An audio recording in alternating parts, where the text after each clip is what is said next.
This is just the speed of all the seas we cross, moving underneath the inside. This is just the speed of escalator, hurricane, water down the straight deadline coming over time. This is just the speed of light.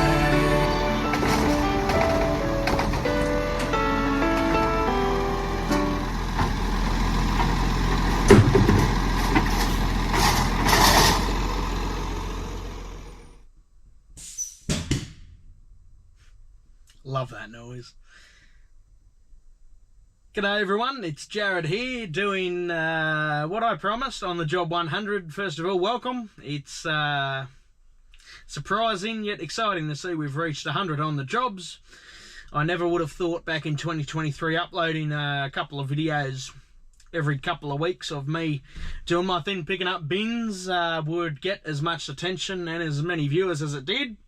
Not only that, I'd like to say thank you to all of my supporters, subscribers, everyone that's been watching from the early days right up till now. Your support means everything, and I'm glad that I can do something like this to give back to those that are the next generation or upcoming Garbos or just enthusiasts of trucks in general. So let's get into the Q&A, shall we? We've got quite a interesting but quite a large bunch of questions. I think the last count I saw, we were up to 95 of them. 95 questions.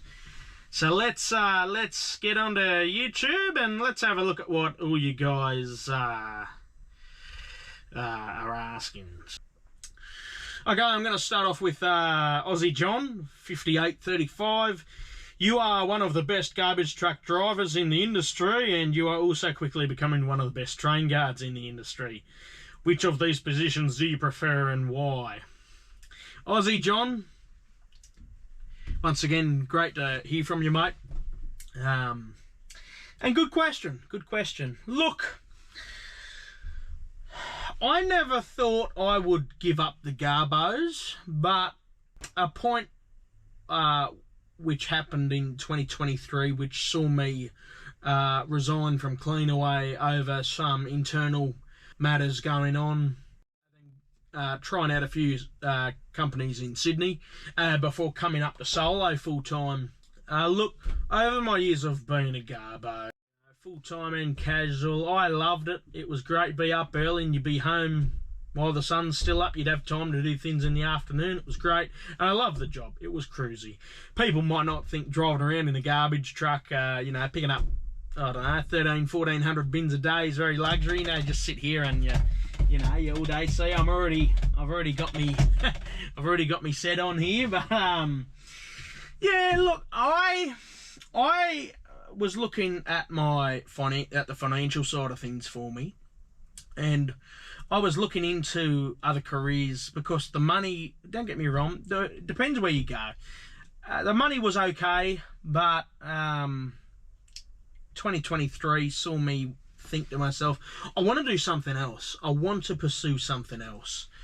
And I considered the railways. That was my second best hobby on the side of the trucks. And lo and behold, they came calling not a couple of months after I started with solo. So I had to hand the baton and had to hand in 2228 full-time run out at Maitland into solo and say, I'm really sorry, guys, but I've had something come up.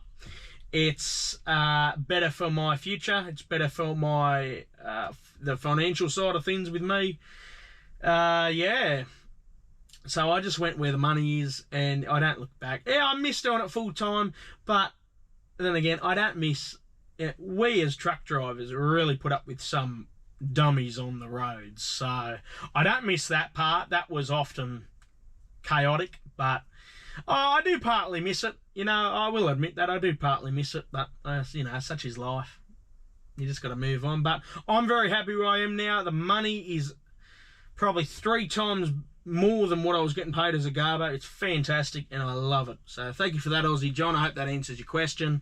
And yeah, C.H.5559. What is the worst thing you've seen in a bin?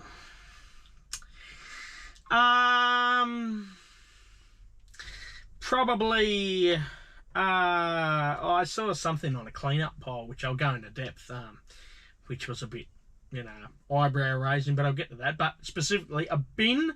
I remember I was moving, I think I was in somewhere around Gosford a few years back.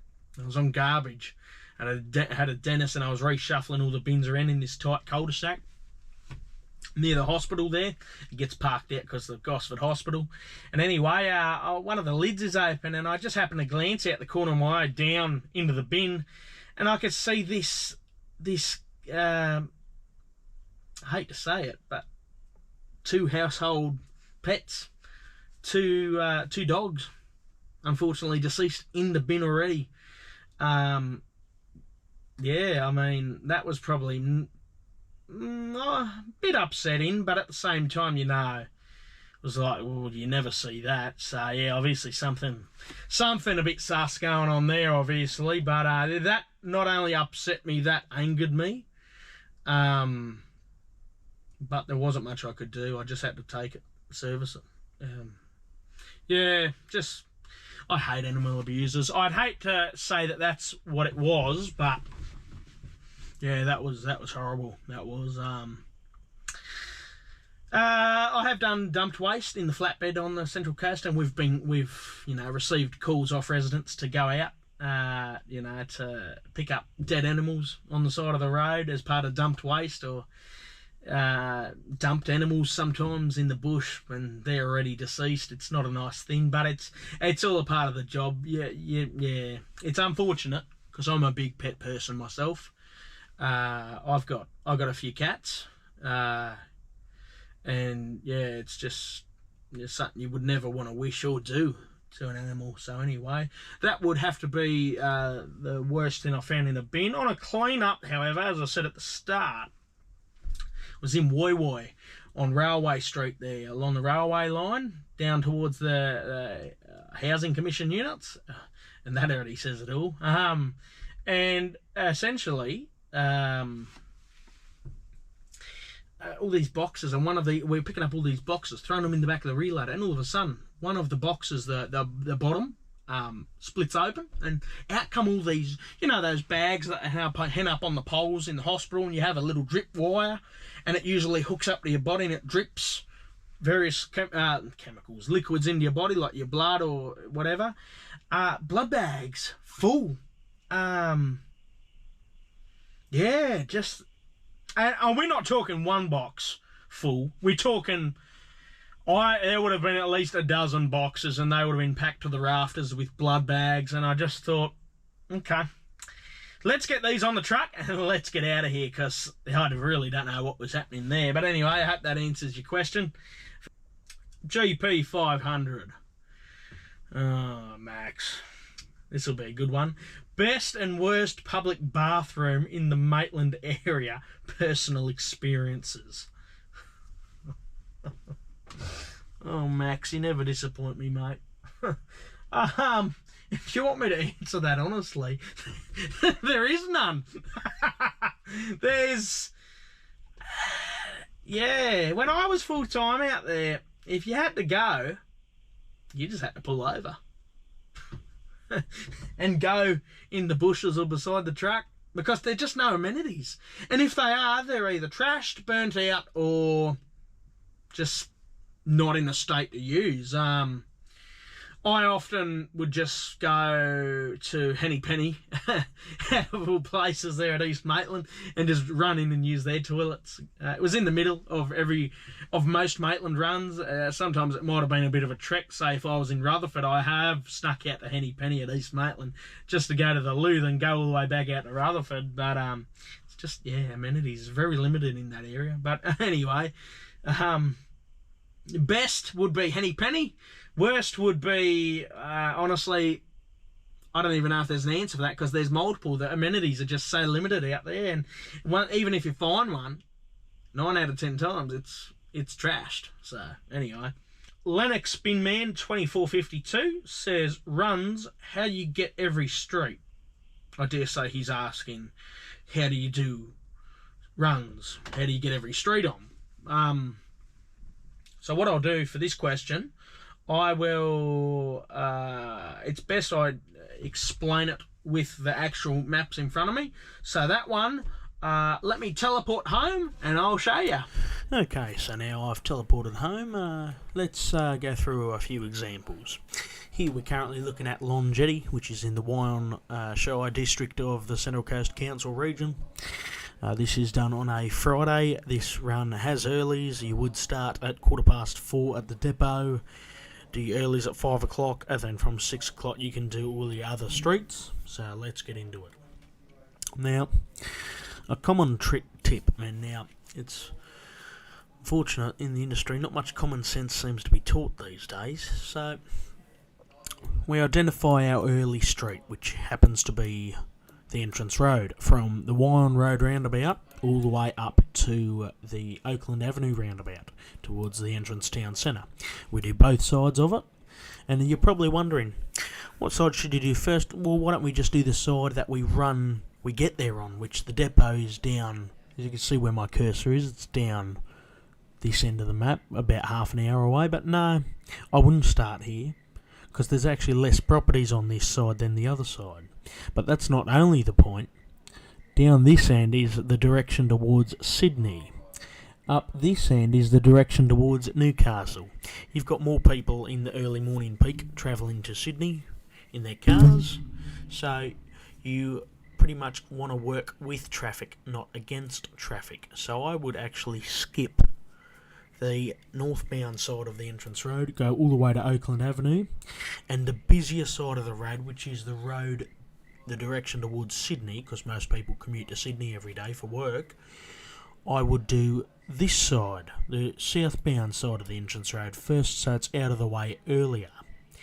Then once I'd get down here, turn around at the Wyong Road roundabout, and do the earlies up the other side, the more quieter side, so that you've knocked out most of the busy stuff, and whilst you're doing the other side, you start to see the traffic building up going towards Sydney. So it's a good thing you've done that early, pretty much. So you just work that up to the Oaklands roundabout. Now what I do, that's the earlies out of the way, that's the main thing. You probably want to check your run for any second guess, potentially early areas that you should do early that may get built up later, such as school zones, other commercial shopping precincts, accommodation.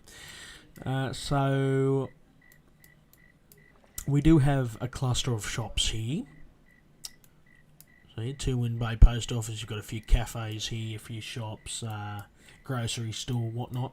So what I actually done, I come off the entrance road and went up and started doing 2 Wind Bay Road, because as you can see, you could also see by the frequent bus stops, we could tell that this is a fairly major road as well. Not as major as the entrance road, but still can be a busy road. We've eliminated, there's no school zones in this vicinity of this run, so we can knock that out of the picture. So I would do 2 Wind Bay Road and do all around the shops, so that when I'd come later, essentially it wouldn't be anywhere near as busy, and I wouldn't need to worry about doing them. Do the run back out to 2 Wind Bay Road, and then pretty much just start working your ups and downs. You can especially work with the ones that are dead ends, and you just formulate the run however you'd want to do it. Whatever's easiest. If you like figure eighting, you could do blocks, you could do T-turns, you could do figure eights, then come back for the other sides later, loops, whatever. So yeah, pretty much that's how you would do a run in this setting. Okay, so we're back again with another example. This time we're here at Canton Beach / Toukley, and we are identifying our run currently. So positive with this one, you can probably already see 2 main roads. One road in this section does not present any bins, and the other main road, being the main road marked at the top of the map, is done by an adjacent run. So this run does not have earlies. There goes the watch, I don't know why it's going off, but anyway, we'll push on, shall we? So yeah, essentially we'll come in, first we'll look at the area. So we can already see there's a bit of density going on here. We can see there's a recreational oval, there's a caravan park here, there's another caravan park here, down here is a retirement village. We don't drive through all there, they just line the bins up on the street. this is the main road that doesn't present any bins, and this is the main road that essentially is on a different run, so we don't need to worry about. So we'd start at the depot at 5 a.m. and not have to worry about any earlies of any sort. However, that doesn't rule out the busier sections of the road. We should look here. We have Tukley Public School located here on the intersections of Evans Road and Kallura Road. So essentially we need to remember that this will be a very built up area later on in the run, later in the morning, as well as we do have commercial all along Main Road here, and some of the commercial does spill into Evans Road here, so we'll need to manage that as well as the couple of up and downs we have here, such as Ray Street, Header Street, and all these other ones. It starts to get a bit more residential, but as you can see, we do still maintain a bit of the commercial side of things, so we need to pretty much knock out these areas early. We've already established that this section in here, there has no significance of going in early. You can honestly probably leave that to your second load. If I'll be honest, make your second load a lot easier. And essentially, so we'd knock out Evans Road here. I'd honestly probably go to the lights, even go down Kallura Road. Then I would turn right, back out, go through the lights, go out Evans Road. I guess you could technically say it's overlapping, but it's not on your run anyway, so technically you're not overlapping anything because it's already been done by that other run which does this side of the map. I'd do Ray Street, which has got a bit of commercial. You've got the Tukley Swimming Centre here in the neighbourhood village centre. Do that. I'd probably turn around, because the quicker you can get these commercial zones off earlier the better. If you figure eighted this and did block, you're doing more residential over here and you're still leaving your commercials out here, which that's valuable time that you could do the commercials earlier. So I'd just do a T-turn here for Ray Street, go down Header Street, do another T-turn. I wouldn't stress about Fravant. I'd skip Fravant because, as we could see, the only significance it has is a petrol station. That's got no real significance of going in early. I'd then jump to Athol Street and I would do the blocks here. Athol Street, and then I would start figure eighting, because this isn't as dense as back there, but still it starts to get dense further as you go west. So I'd come in here, do this side, figure eight this, run back out to Main Road, come back in, Victoria Road down, jump the block you just did, then do the inner loop that you left earlier, then come back, grab this side, and then come back along here, go back down Victoria. Kenton Beach Road, as we can see, the arrow here identifies it's a one-way street, and this is a shopping precinct, and they do not put bins out here. The bins are in Ron Alt Lane and Browns Lane, so we only need to worry about sending the truck up that one-way laneway and we should be fine. We also need to remember that in this section here there are no bins presented, as these are all dumpsters or commercial that a reloader would do. So once we come back out of Victoria, we would then come down into Uralla Road, go up Ronald Lane, do those commercials, and pretty much then we're adamant that our commercials are done. We'd run back and come back. I would come back into Crossingham. I'd start at Crossingham and start working your way around these double caravan parks. I'd start going up, down here. You could probably figure eight this, go down here. You could come back in here and grab the figure eight that you left. Probably do a T-turn there, that's a dead end there. Come back out, go Beach Parade, come back in, work along Bilbari Street, Bilbari, and just work your way. It gets easier and easier as you go, and you start to get a pattern, and you just run with that pattern. So you just memorise what you leave, and it all becomes pretty easy. So that's a fairly simple run, that is, in my eyes anyway. Okay, now we're starting to amp it up a little bit more. We're currently looking at Wangara, a suburb that was developed throughout the 80s, 90s and 2000s, so fairly modern still. However, this is what I would pretty much call spaghetti streets, because if you make one minor screw up, you've pretty much buggered your whole run. So what we do here to identify what's going on, so just want to point out to everyone, we have this section, and this section only. Not Sparks Road. There's no properties along Sparks Road in this section, so we don't need to worry. There's no earlies. This would be a 5 o'clock start at the depot, start picking up from 6 a.m. It's all residential. There's no commercial in this run either. So first, again, we look at the run. This run's actually pretty good. We do not have anything at all which would render us need to do anywhere specific early.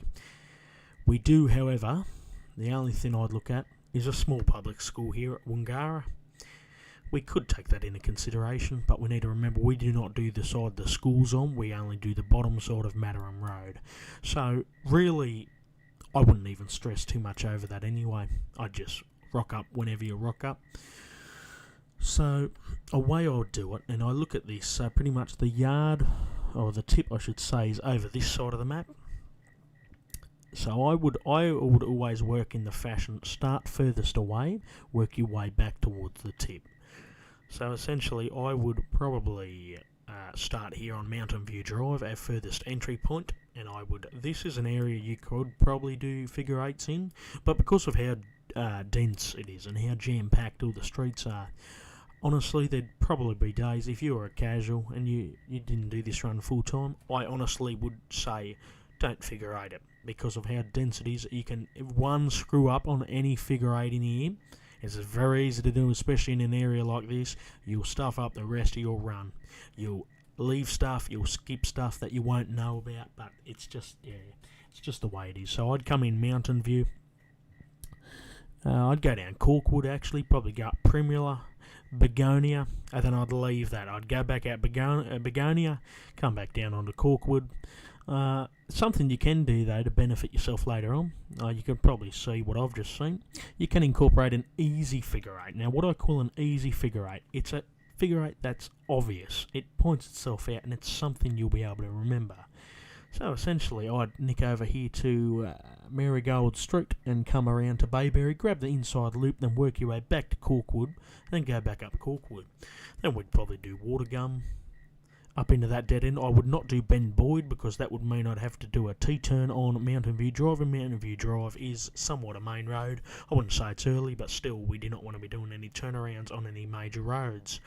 Run the run back out of Watergum, up Lupin, any cul-de-sacs along the way, and then keep running along Mountain View. There's no properties on this side, so this will go quick.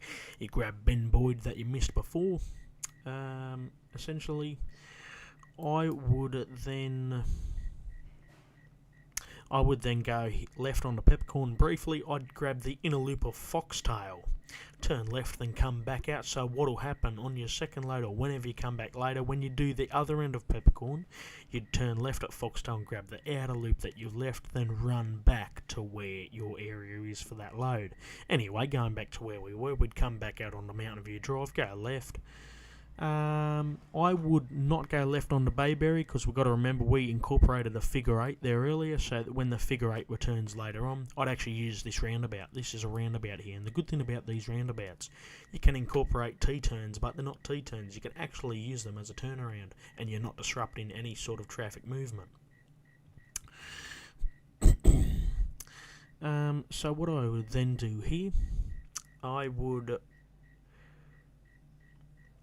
now, there are a few bins here. I would just nose right, reverse back to grab these. There's no bins on this side, but there's bins on this side. So I'd just grab these. Leave Mataram Road till later. We'll just eliminate that for later. Then I'd come around and do Plaintree, North Barrington, Arakan, Barrington Drive, and pretty much every bit of this side, the run back out to Mountain View Drive. And then by then, that should be a pretty jam-packed first load, and you'd pretty much finish where you'd start. I'd come back in via Peppercorn from this end over here and do what you've left from earlier. So pretty much we've got to remember this outer figure eight we've left. We've got to remember we'll turn around here, come back out Marigold, do that other figure eight we left for Foxtail, come back, grab all these streets on the run out, then probably work your way back to Hiawatha Road and Mataram Road. Grab this section, grab Mataram Road, your side that is anyway. Then the run back out, and you'd finish here. So you'd actually finish pretty much closer to the tip, which is the goal. You start further out, you work your way in. That's another prime example of how to do a run.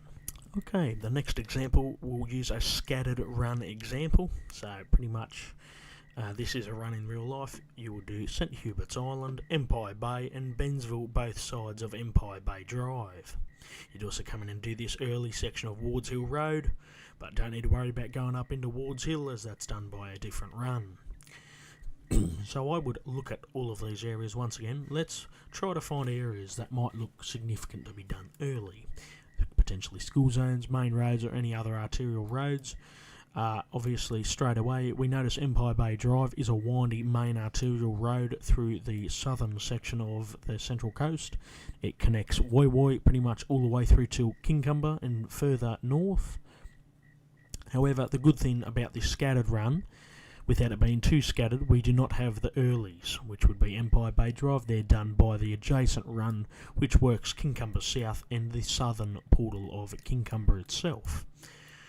So once again, we scan these areas. We've eliminated there's no earlies, so we can pretty much do it however we like. St Hubert's Island is literally an island with houses on it.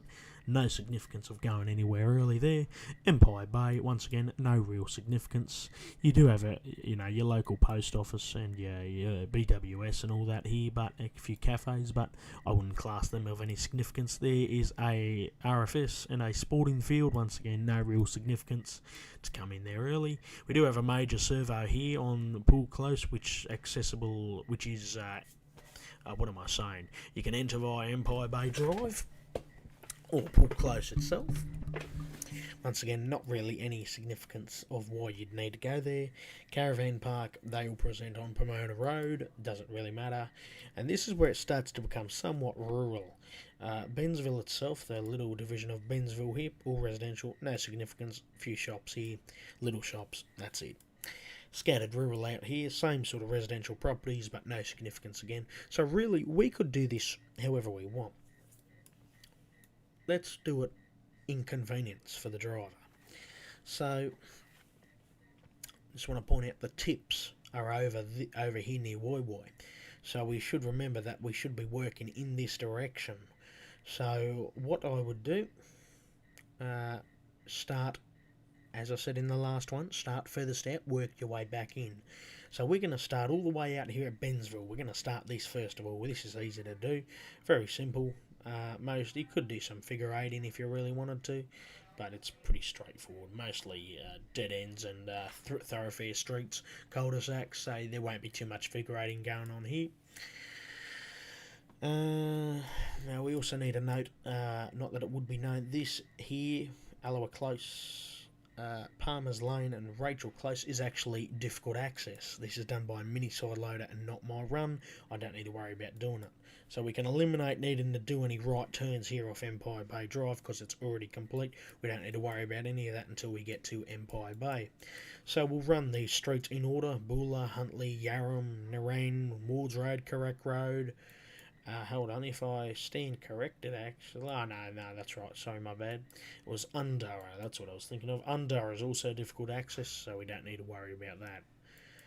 Work our way. We have Coorong Road here, but they just present their bins out on Empire Bay Drive. We do the run out here, Pomona. We'll grab all of this, Pool Close. Work our way back. There's a little rural cul-de-sac here with some rural scattered acreage in here. We'll grab this. And then we'll come down here and do Empire Bay. We can figure eight this somewhat well because the streets are laid out to be figure eighted, which makes the life easier. Come back out of Empire Bay Drive. We'll also grab Uragi Crescent. It's a bit of a challenging hilly street. But yeah, we'll grab that. Also, we can't forget there is a cul-de-sac here. There's a lineup of about 50 bins for Daly's Kitchen and a big commercial precinct here. So we can't forget to do them as well. So, yeah, so we'd grab them, and then pretty much we'd finish with St Hubert's Island. Pretty straightforward. You can plan your loads however you like, but it's, pretty straightforward. So it doesn't need to be hard being a Garbo. Everything's quite simple, and you figure out your pattern straight away. Whoa, I'm back in C73. Righto, let's get on to the next one. Here we go. Central Coast Garbo 6825. Bailey Wallace. Hello, Bailey. How quick is Baz compared to you? Look, I'll give you that, Baz. Bailey, you can... Yeah, you blow me out of the water most days, but it's not all about the speed. It's about the smoothness. Smooth is fast, and fast is smooth. Then again, I am putting myself up against you, Bailey, so, yeah. I think you take the cake on that one, mate, but what can I say? I've seen you bloody racing around those streets, zipping around like a race car, but anyway, I won't go into that. Anyway, CH5559, I should just say 555, what am I saying? Again, do you have a story of when you got into driving? Did you do it? Well, yeah, otherwise I wouldn't be here. Not long after school. Yeah, it was very quick after school, actually. How long have you been in the industry? This year it's 2026. I've been in the industry 6 years. Yeah, 6 years this year. 6 years in October. Yeah, so I pretty much got straight out of high school. I think I didn't even give myself a break out of school. I just went straight in. I went straight to Summersby, and they already knew me then. You know, from all those years I was in the paper washing Truck 18 back in the day. All the drivers, most of them knew me anyway. It was just bound to happen, and it did. It happened very quickly, and I started at the bottom, as everyone does. You always start at the bottom and work your way up. I started as a casual offsider, not a driver, nothing, just a plain, dirty, casual offsider. Fresh out of school, 18 years old, I probably had no idea what I was doing, but I went in blind and picked it all up pretty quickly, and it panned out very well in the end. I enjoyed that, and then we worked through Christmas of 2020, and I think it was early 2021. The depot manager come and saw me down the hallway and said, just come into my office. And you know, when you're called into your boss's office, it's usually not for the best things. So I'm thinking, oh dear, what's happened? Anyway, so I sit down and I get the offer. He said, and we just got to remember, this is COVID back then. We were still in lockdown technically. I think we were coming in and out of the second major nationwide lockdown for COVID-19. And so, yeah, we were, limited isolation was everything. And the RTA, or I should say Service New South Wales, because, you know, you had so many people coming from the airlines and all that, and hospitality that were getting pushed out of a job because they had to close because of COVID. They can't trade. You can't work in those fields without close contact. And I think the Service New South Wales had so many people coming to them for help, desperately, for new careers, like truck driving and all that. So back then in COVID, and I was pretty lucky, they were offering truck licenses to people even if they weren't legally eligible yet. So I believe from memory, trying to think, from memory, that's right. From memory, I was driving heavy rigid garbage trucks around on my first year of grooms. I think maybe even at the start, I don't think it was my Reds, because you can't on your Reds, but back then in COVID, they were literally putting anyone through to get any license, and you wouldn't need to meet any of that bare criteria that you need to get that license.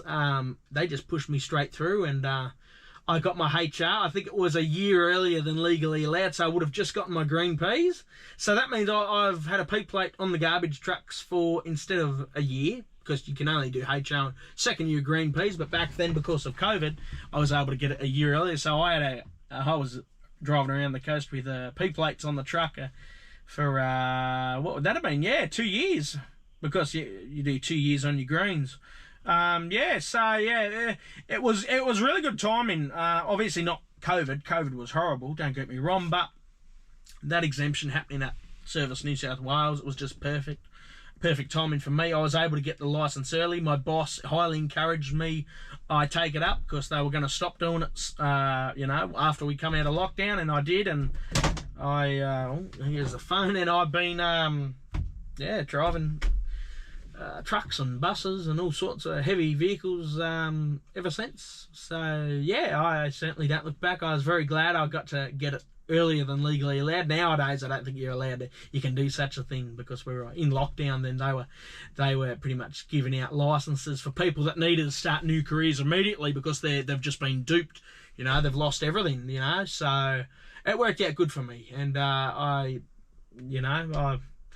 was a fantastic opportunity. And I drove there after that. I drove for QnA up until mid 2023, early to mid 2023. That was great. I went down to, I did a couple of shifts down at URM. So a bit of subby work, which was good. That was good around the city. That was different, but yeah, good.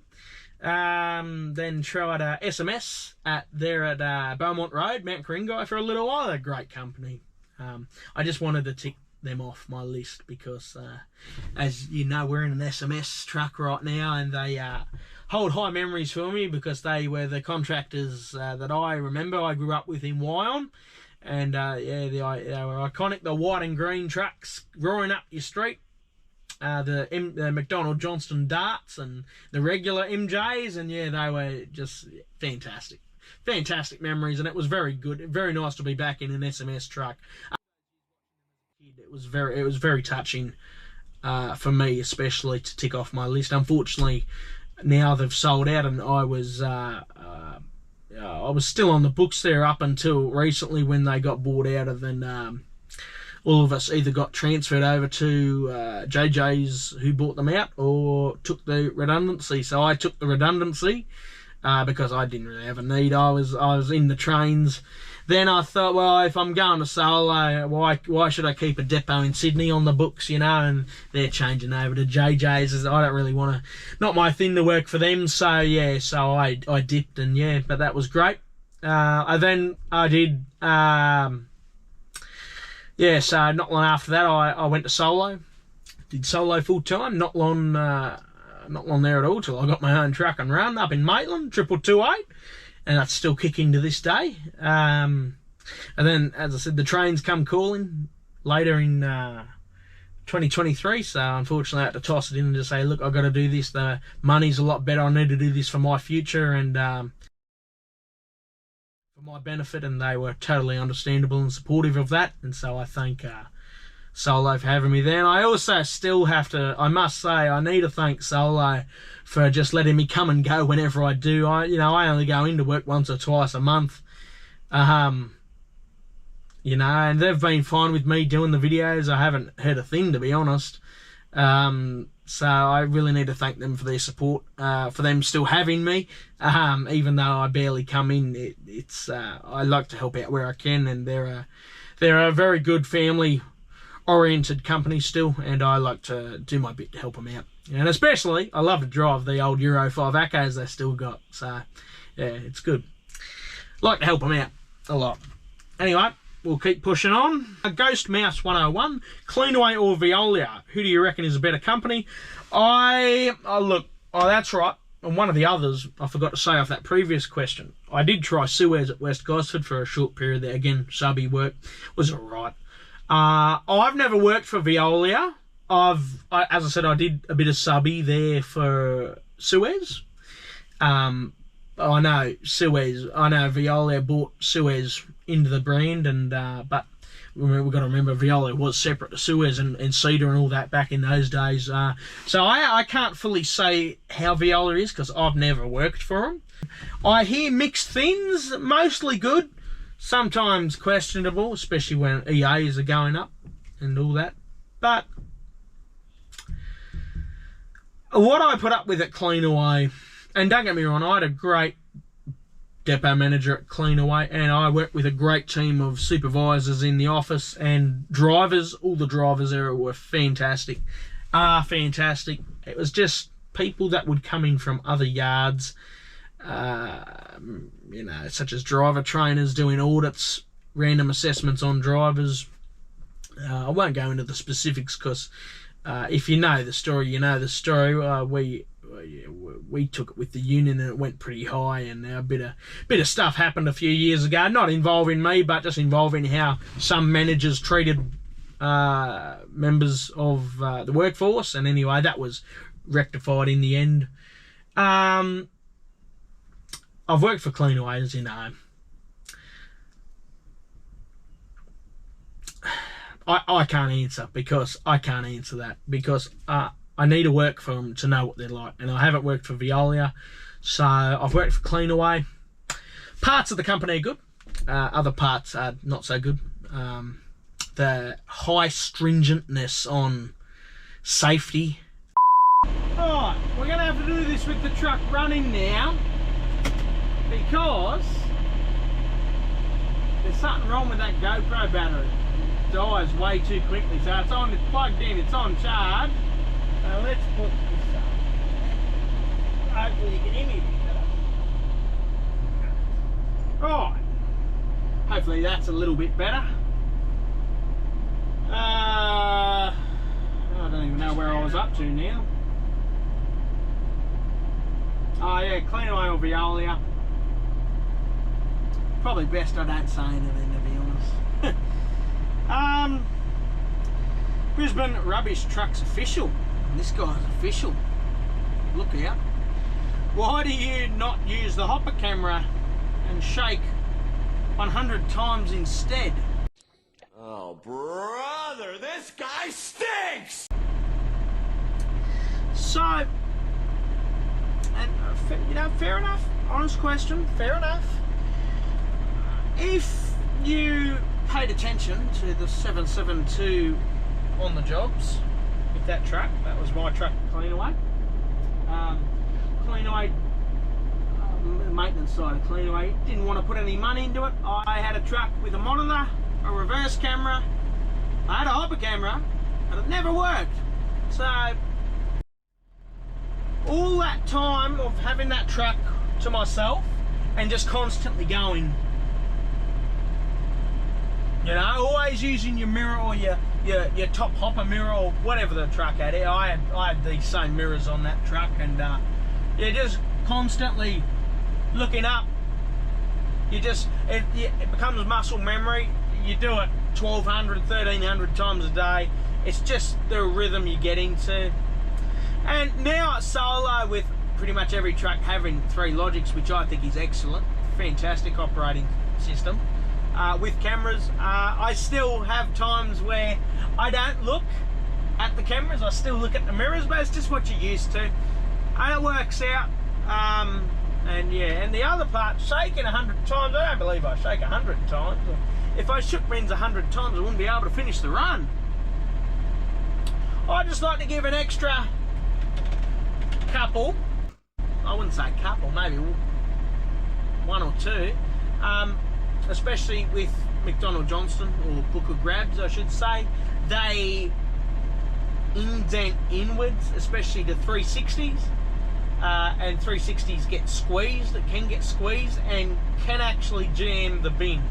And as you'll know, Hunter Resource Recovery, probably half the contract is loaded with 360s. You try to be quick and go up and straight out of the hopper, letting everything come out, of course, but as you come down, there's still the odd box or whatever jammed in the bottom of the bin, and when you come out, it just goes everywhere. As I said, muscle memory, it's always something. I don't think I do it that much, but it's just something I've always done. It's that bit extra, and it's also ensuring the resident gets a satisfactory service. If they pay rates for a reason, you'd want to make sure your bin is absolutely empty. I certainly would, I'm sure most residents would, and it does not affect my performance at all whatsoever. It's never been brought up by management, and it's just the way I do things. There's a way of doing that and still being quick and completing the running time, and that's that pretty much. Thank you. Alright. Garbo and Train Chaser. Have you ever spilled rubbish out of the bin that has landed on somebody? As well as, has anyone ever come out to you and said, stop being so noisy? G'day Nick, first of all. Here you go, mate. It's been a while since I've seen you there when I brought 2211, I think it was, into your street. Have you ever spilled rubbish at the bin and has landed on someone? No. No. I'd be concerned if it landed on someone. No, and the other one, has anyone ever come out, said stop being so noisy? No? Garbage truck's a garbage truck. You can't combat that. Bayside Garbo, YouTube. Are you looking forward to driving an S-Way?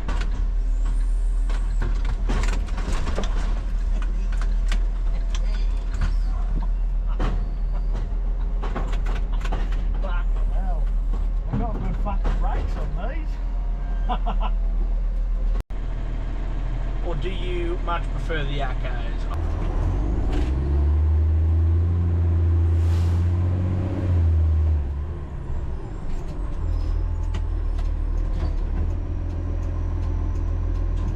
I am an Acco boy through and through. You cannot pry one out of my fingers. Even when I'm dead, you'll never be able to pry the keys from out of my fingers. They're a staple of this industry. They have made the industry the way it is today. And it's fantastic. Fantastic trucks. I can't speak for myself, I'm in one right now. A Euro 4 one, probably the pinnacle of the Iveco Acco range that had ever been produced. And you just can't get sick of that noise. Beautiful. Take a listen. Bloody beautiful. You can't beat an Acco for what they are. They're basic. They are predated. They're outdated. I mean, this dash cluster hasn't changed a bit in 20-30 years. I look back at photos of early 90s Accos and it's the exact same cluster.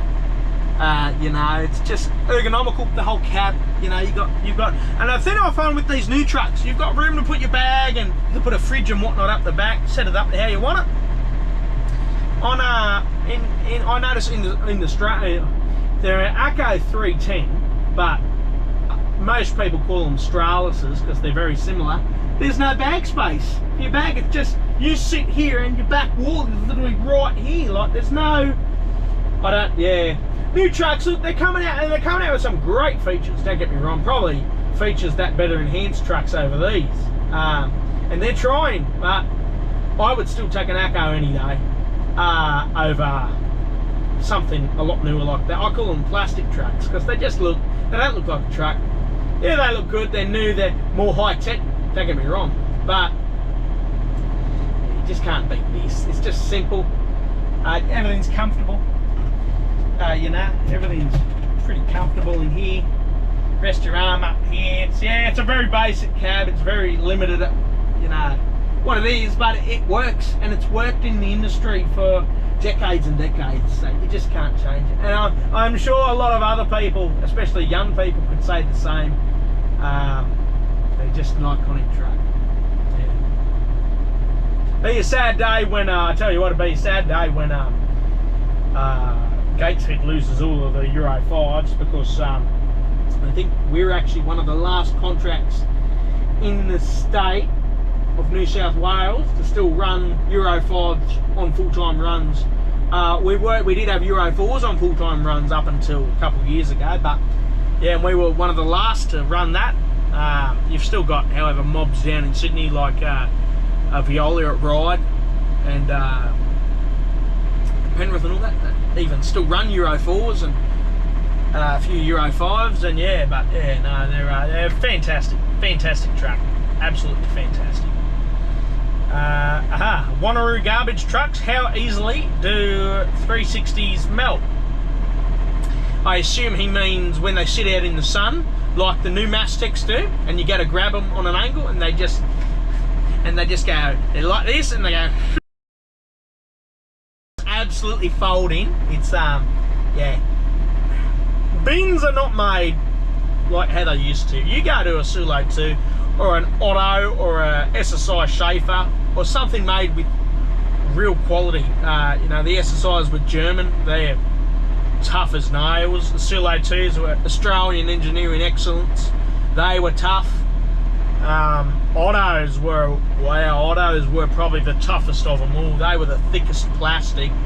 And yeah, but nowadays you get the newer Sulos or primarily the Mastecs and all that, and it's just not good.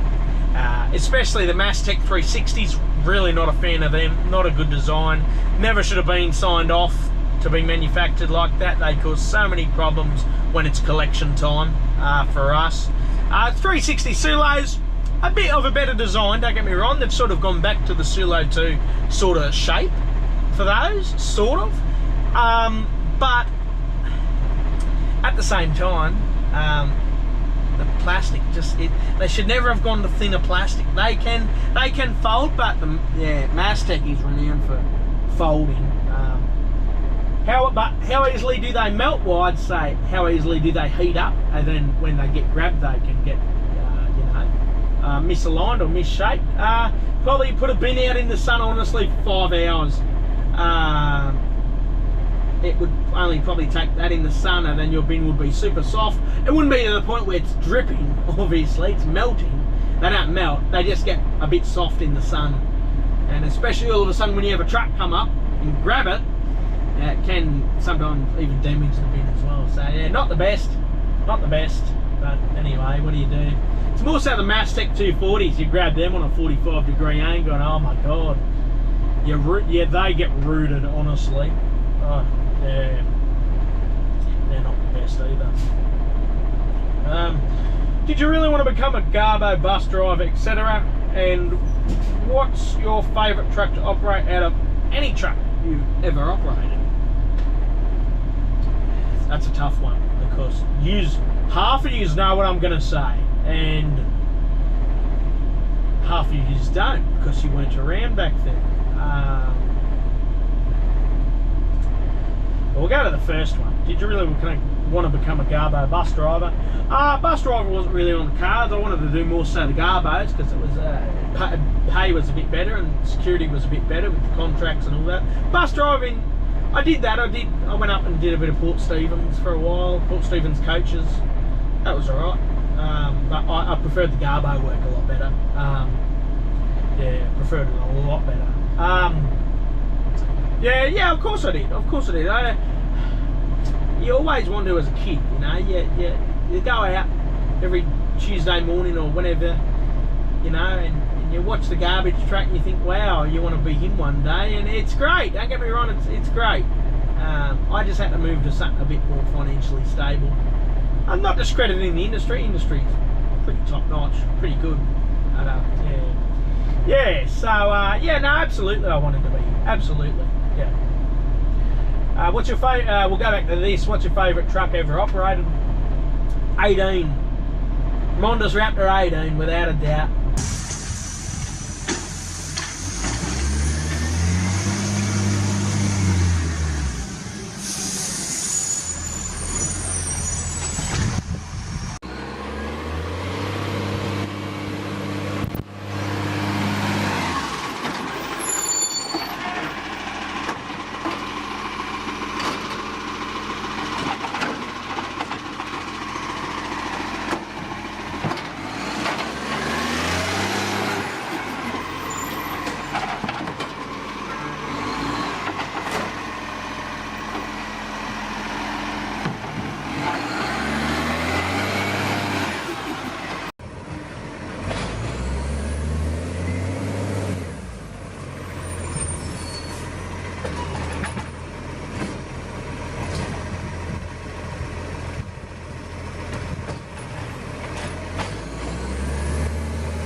Without a doubt. But technically that wasn't a career, that was my childhood. Career-wise, I like Superior Pack products, probably the most. Then again, some Solo products, some Richards compactor products that are made for Solo are good as well. I don't get me wrong, I love the old split trucks we had there at Gateshead. I used to love take them out, 18 11 and 18, 12, they were fantastic. Yeah, they were great. But Superior Pack always struck home for me, I reckon. So yeah, Superior Pack for sure. Unfortunately, Central Coast, when I joined, was somewhat fresh at the time, the Series 5s, and then we got 772, which was the Series 4. I didn't mind them, they were alright. Probably my favourite one out of that contract was 1141. It had a good slammer on it. It was a good shaker. It was a good favourite of mine. For solo, probably 1812. That was a good one. That was a really good one up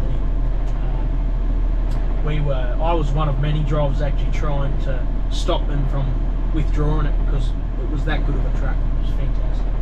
Fantastic. What is the latest time you've been out collecting at QnA in solo? If I told you, I don't want to bag out, you know, the specific companies for late collections. I don't want to make them, you know, I don't want to publicly disclose that because it could affect the contract. Council could get wind of it.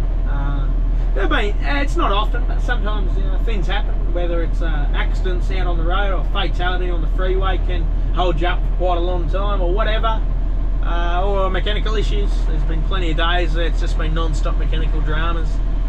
It just depends. But we're not out there that late. We're very rarely out there that late. But yeah, it's best I don't say specifically how late I've been out there in times.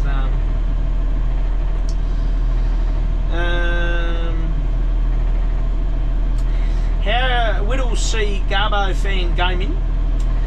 He's got two questions. First one: how do you get the roster to you? Do you get it before the shift in the morning or the night before? Usually we actually find out.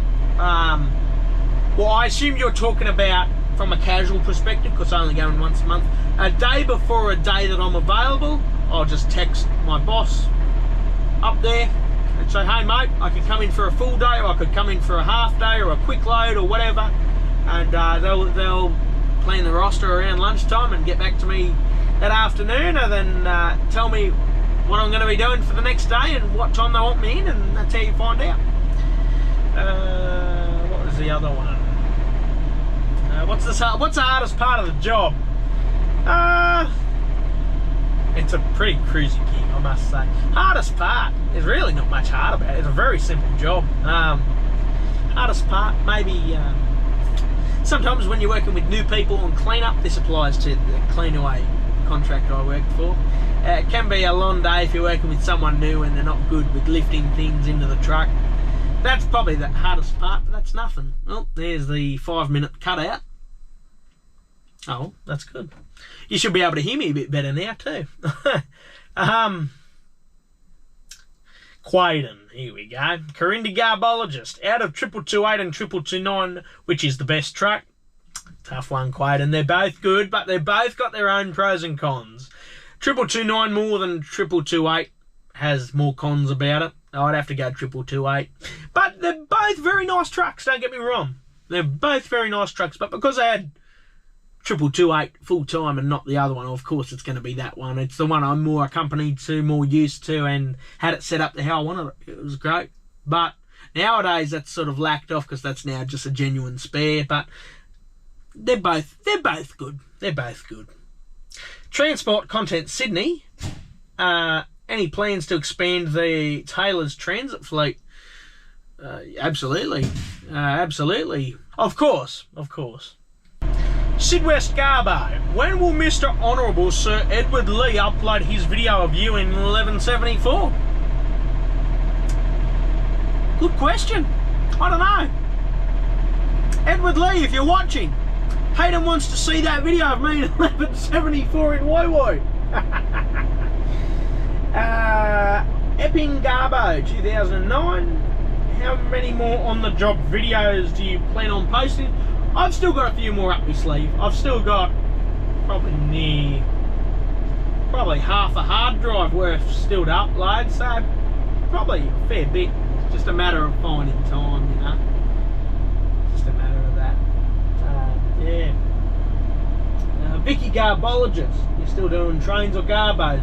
I'm always on the trains, but I go in and do a bit of Garbo stuff. I don't know, every now and then. Yeah, I go in.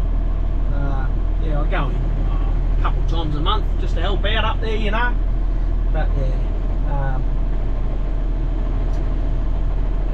Townsville Garbo. Townsville Garbage. Do you prefer to drive in wet conditions or sunny? It's always better in sunny conditions. The roads are slippery and you can have vegetation from the trees. You can have tree sap. You can have various oils that are inside of trees drip off tree branches and onto the road, which can make traction for your truck very slippery. That's why you sometimes might need your diff lock or your your traction control on, because it can get slippery out there. It's always better, as you'd know, it's always better driving in the sun than the rain. The rain just, and you can drive in the rain. I don't mind it every now and then. It adds a challenge. I can do it no dramas. Most people, everyone can drive in the rain. It's just a bit safer in the sun, you know. Hello Zach, I'm Echo Fan 21, one of probably my very first subscribers ever. Best pie joint. Oh mate, Old Mate's Bakery and Cafe out there where was that? That was near Neath, I think. Abernethy or something like that. Just near Neath. Old Mate's bakery and pie shop or whatever it's called. I did a YouTube short on it about 6 to 12 months ago in 2237. That was a bloody good pie. That was nice. I loved any Villies. If you remember, there's not many around anymore, but Villies pies or Villies bakeries, they were beautiful. I don't know if the one of the Rimba's still there, but when I did the Central Coast contract, I always go there. It's beautiful. The Villies or Old Mate's bakery out there at Cessnock, out there near Neath, that would best pie joint for you, Zach. And very good question. It's all about the pie of a morning, all about the brekkie style.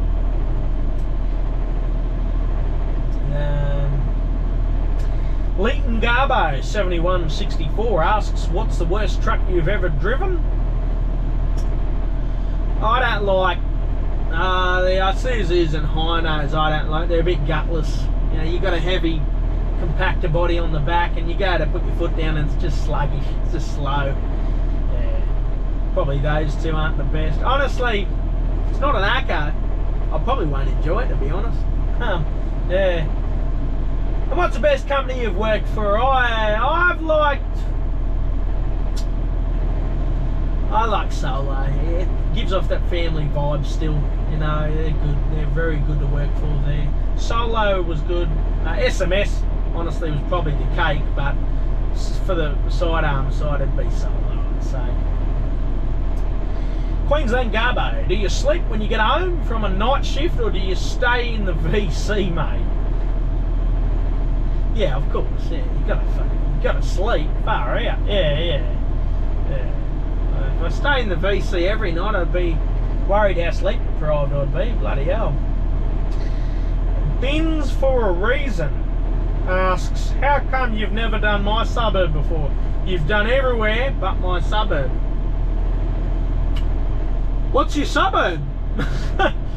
There's every chance I've probably done it. I've been at Solo for, quite a number of years now.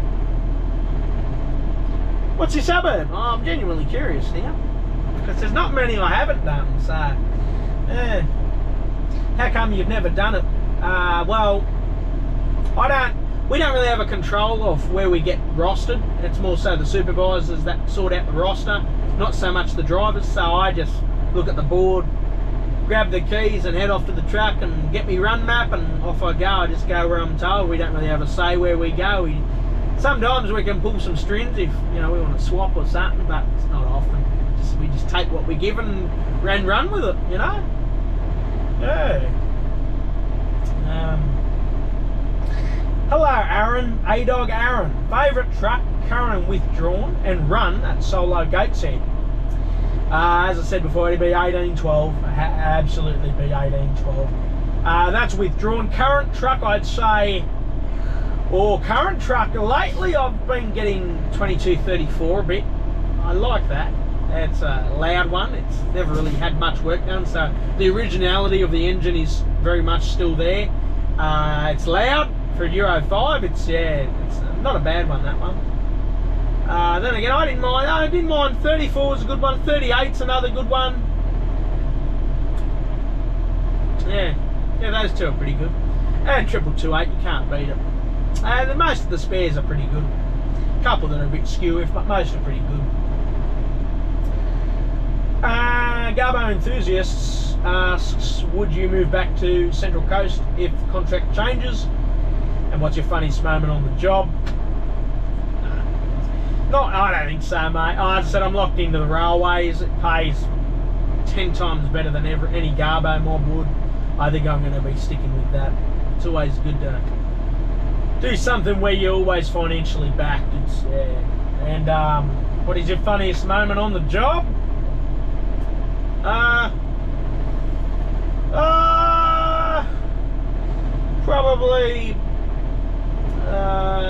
Probably, yeah, sometimes you're going past a school and all the kids are out at the fence and you give a blow of the air horn on the other side, and most of them like it, but some jump or start crying because it's so loud. And I don't try to be mean, but it's just, hey, you know, we all got scared as kids over things like trains and whatnot all those years ago. All a part of your childhood, mate. Citywide Garbo, Iveco or Dennis. Comfort-wise, the Dennis I think is a bit more comfortable, but I think all-rounder Iveco, you just can't beat this setup. I'd have to say Iveco. Corindy Garbo again. Hello, Quaden. How do you prioritise runs if you haven't got earlies and stuff?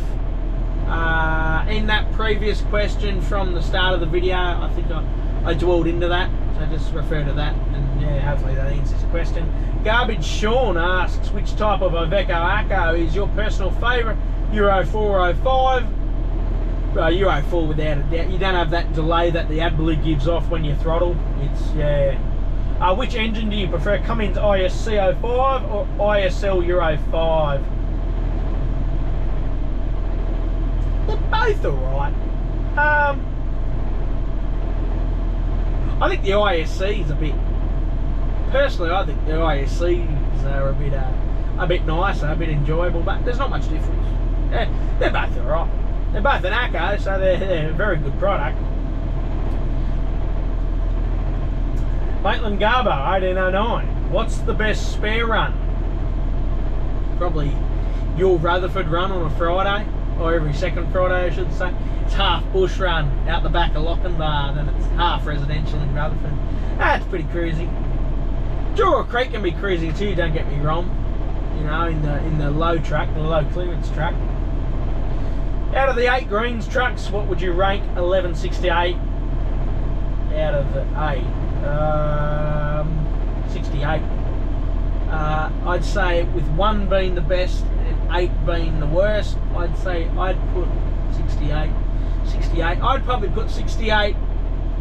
Oh, that's alright actually, that one. I'd probably put that 3rd or 4th. 3rd or 4th.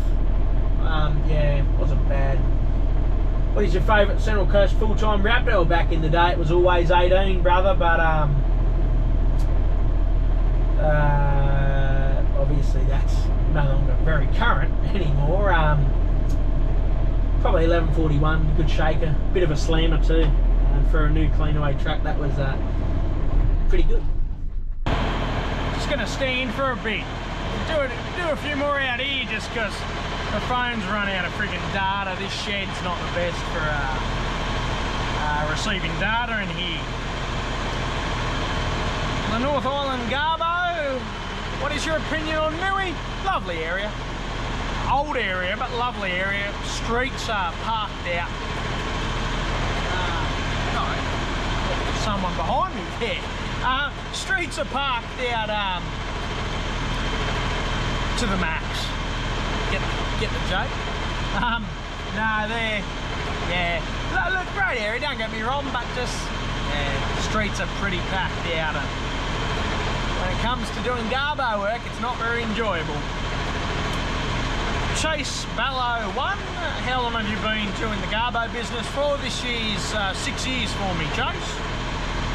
New South Wales Garbo 946, out of all the trucks that you've driven across.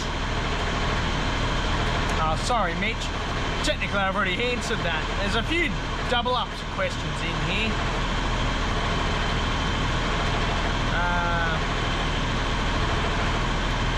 Garbo's galore. What is Ardgoon Waste Management? It's a group online. We do. It's like a simulated game. It's pretty good. It's to do in your spare time, if it's your thing, that is. Yeah, right. It's a game on the side, you know. What's your favourite time of day to drive? Why? I like driving in the night, quieter, or early morning, whatever. What's your favourite bin to collect? I like garbage. I've always liked garbage because it's very straightforward and the bins are smaller, so you don't fill up as much as if you're doing green or recycling with the 240. You're picking up 140s all day long. You can get so much more on because of the smaller bins, you know? It's, yeah. I like garbage, and everything usually comes straight out because it's heavy.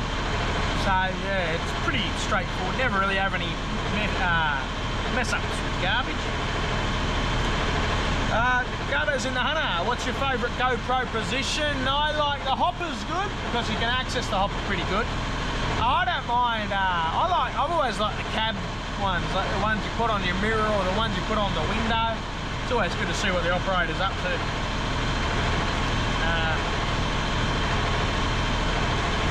Quaden again. Would you ever drive 1811 again? Yeah, I'd love to, but they withdrew it, Quaden, you goose. How am I going to drive it again?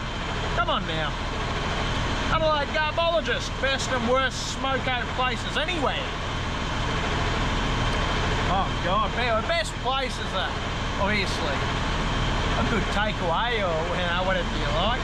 The worst, probably, I don't know, Servo, you know, run down park or something.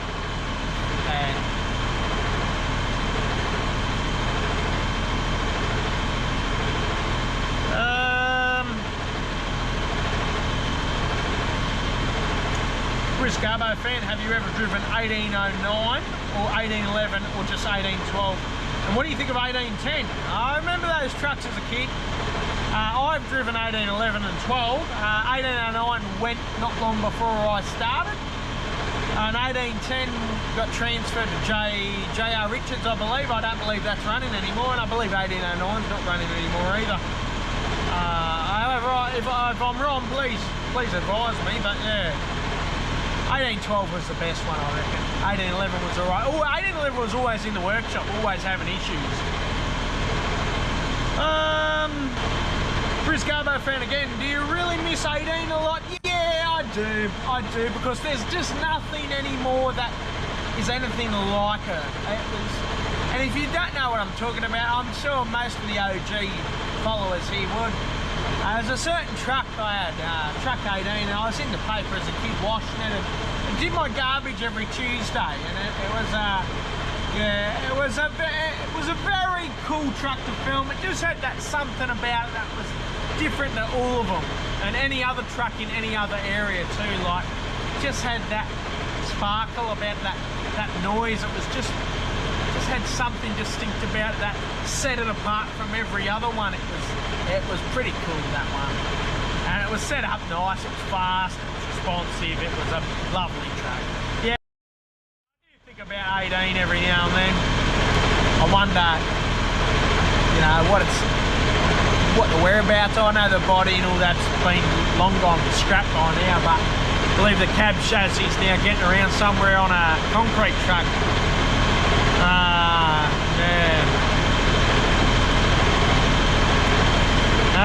A name that I can't announce. Why is James so short? You'd have to ask him, little bro. He is pretty short, eh? Anyway, any fucking way. Someone has asked, what is QnA time? Oh, goodness me. Question and answer. What I'm doing right now. Is that really all you can think of?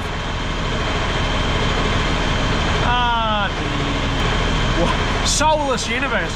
Why are you so bad at Doomsfire? I don't know.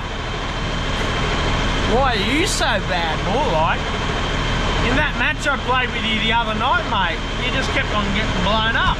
It's like you weren't even doing anything. Stink Meaner, 69. Do Garbos even sleep?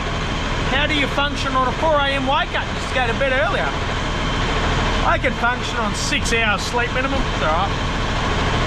It's alright. You get used to it, mate. You just got to get your body clock into that rhythm, and yeah, it's not too bad. What's your hourly rate? You get penalties as well as overtime rates and whatnot on the side as well, especially rates for working weekends. Not that we do that much. I think the average rate for a Garbo when I was at Cleanaway Summersby, we were on 31 an hour. I think now they're on about, with their new EA, I think they're on about 36 now, which is pretty good. And at solo full time, I think they're about 30 as well.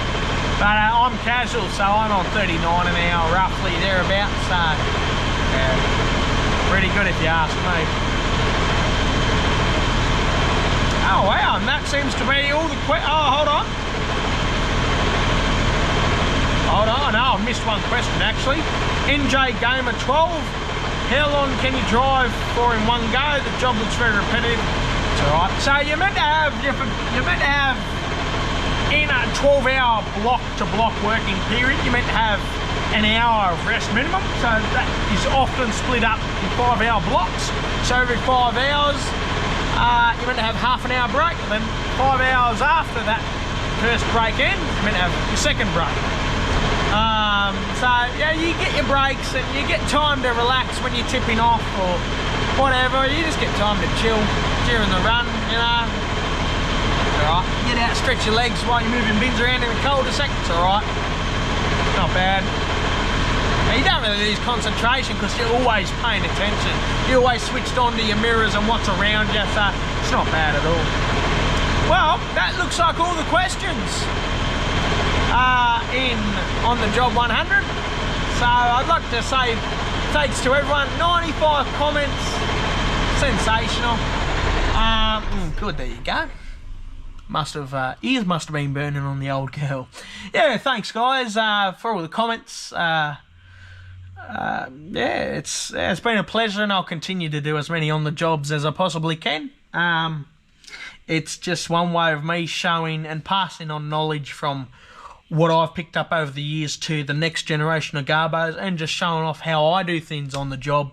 I never thought, as I said at the start, strapping a camera on the side of the truck and just going, okay, hit record, hop in the cab, off we go, let's pick up some bins. I never thought it would take off, but it certainly has, and it's boasted the channel quite a bit. So I'd like to say thanks to everyone who has come to the channel because of that, as well as all of the people that have been watching for all those years, from when I started. I think now this year, 14 years I think I've been on YouTube this year. So it's yeah, it's a long time. It's a very long time.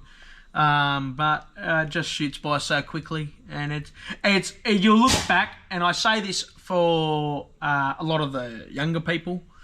You know, they might not think that, you know, oh, I'm just filming a truck. You know what I mean? A basic, normal, plain, boring truck. But one day that truck's going to go, and you're going to think, wow, what a truck that was. Just like I did with 18. So cherish everything you see. Film it. You're allowed to. In a public place.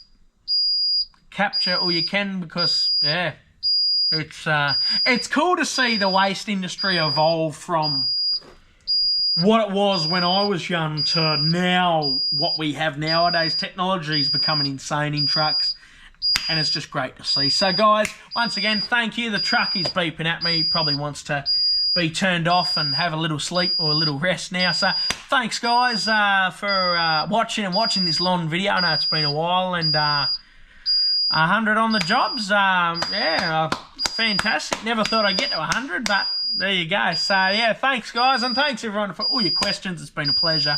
Who knows, might do another one in the future if we get to a special occasion. And yeah, so guys, take good care of yourselves, and I'll see you in the next video.